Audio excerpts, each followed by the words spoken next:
Hello and welcome to this month's Maggie Moment. It's almost Easter time and I would like to have a little chat about why I am in defence of the Easter Bunny. Yep, I still think our children need to have opportunities to believe in mystical creatures who turn up at least once a year and bring all sorts of wonderful things into their lives. And of course that will include Father Christmas. I know there's a more modern trend now to say, I'm not going to lie to my children, and that's absolutely fine.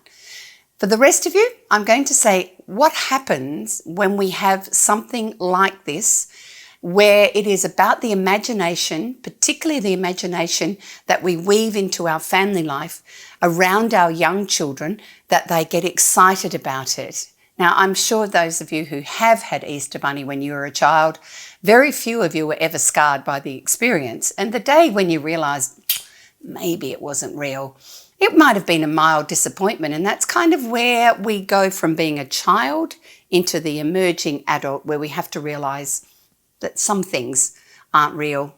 The magic that happened when it was real for you cannot be substituted.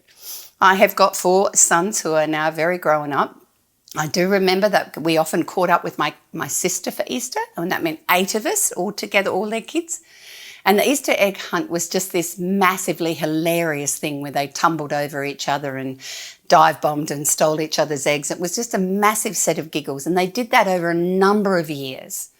And then many years as they got very busy, as they got older, we caught up together when they were kind of aged about 16 to 26 or something.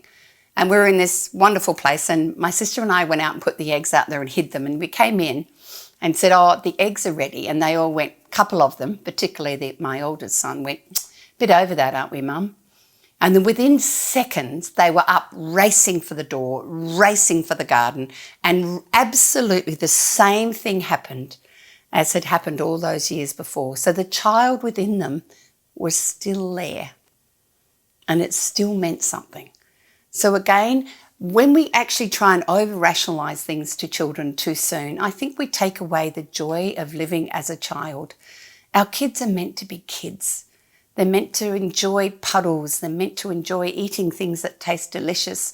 Some of them will eat all their eggs in the same day and feel sick, and you'll have some who've still got an egg near Christmas that they've kept. All of that is a part of the developing sense of self within each of our children. And I really do believe that there is still a place for those mythical creatures that can become a part of our lives when our children are little. And I do know that at different times around those times of the year, it's a time often family gather together.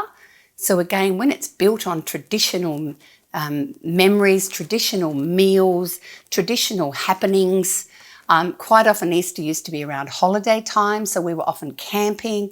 So that was even more fun because there were people in the campsite that would dress up as rabbits, and it just meant there was a sense of us all trying to create magical memories that our children could look back on when they're growing up.